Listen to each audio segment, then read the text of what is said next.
मेरा नाम वंदना वर्मा है। मेरी प्रेगनेंसी थी 4 मंथ की। मैं कई जगह दिखाई, हमें कहीं से कोई आराम नहीं मिला। फिर मुझे पता चला टेंडर फॉर्म हॉस्पिटल के बारे में। मेरे जानने वाले थे, उन्होंने बताया यहाँ अंकिता मनी मैडम हैं जो बहुत अच्छे से देखभाल मरीजों को करती हैं। हमारे पास एक पेशेंट आई जिनका नाम था वंदना।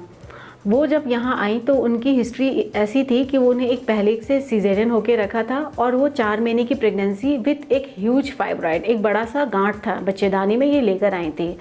वो पेरीफेरी से आए थे जहाँ पे उन्हें ऑलरेडी डॉक्टर्स ने रेफ़र कर दिया था कि उनकी हाई रिस्क प्रेगनेंसी है, क्योंकि उनकी गांठ अराउंड 15 सेंटीमीटर की थी और बच्चा बहुत छोटा है और कभी भी उन्हें high risk pre term labour वगैरह हो सकता है, जिसकी वजह से उन्हें एक अच्छे सेटअप पे दिखाना है। फिर मैंने उनको स्टार्टिंग से जब देखा, उनकी काउंसलिंग करी कि उनको कभी भी इमरजेंसी की नीड हो सकती है, उन्हें सपोर्ट्स दिए सो दैट, और प्रेगनेंसी में ऑलरेडी जब फाइब्राइड होता है तो कभी प्री टर्म लेबर समय से पहले प्रसव हो जाता है या कभी रेड डिजेनरेशन हो जाता है, पेट दर्द होते हैं और एबनॉर्मल प्रेजेंटेशन ऑफ बेबी होती है, तो इस तरह के कॉम्प्लिकेशंस होते हैं। ये सब मैंने उन्हें समझा दिया। ड्यूरिंग सर्जरी जो है रिस्क ऑफ ब्लीडिंग भी बहुत ज़्यादा होती है, क्योंकि ऑलरेडी प्रेगनेंसी में यूट्रस हाइपर वास्कुलर हो जाता है, वहाँ ब्लड का सर्कुलेशन बहुत बढ़ जाता है। फाइब्रॉइड रहने के केस में ये सर्कुलेशन और ज़्यादा हो जाता है और यूट्रस ठीक से कॉन्ट्रैक्ट नहीं करता है, जिसकी वजह से ज़रूरत पड़ने पर बच्चेदानी निकालनी पड़ सकती है। उनकी गांठ इतनी बड़ी थी कि उसको हम लोग मायोमेक्टोमी के लिए भी नहीं प्लान कर सकते थे।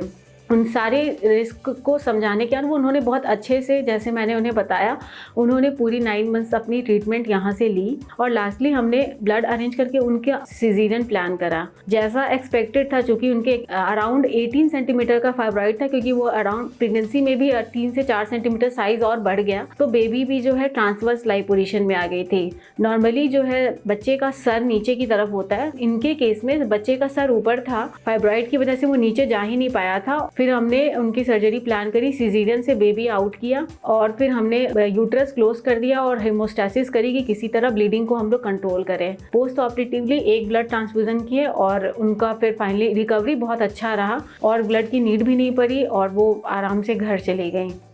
यहाँ का स्टाफ का व्यवहार बहुत अच्छा रहा, बहुत अच्छे से मेरी देखभाल की।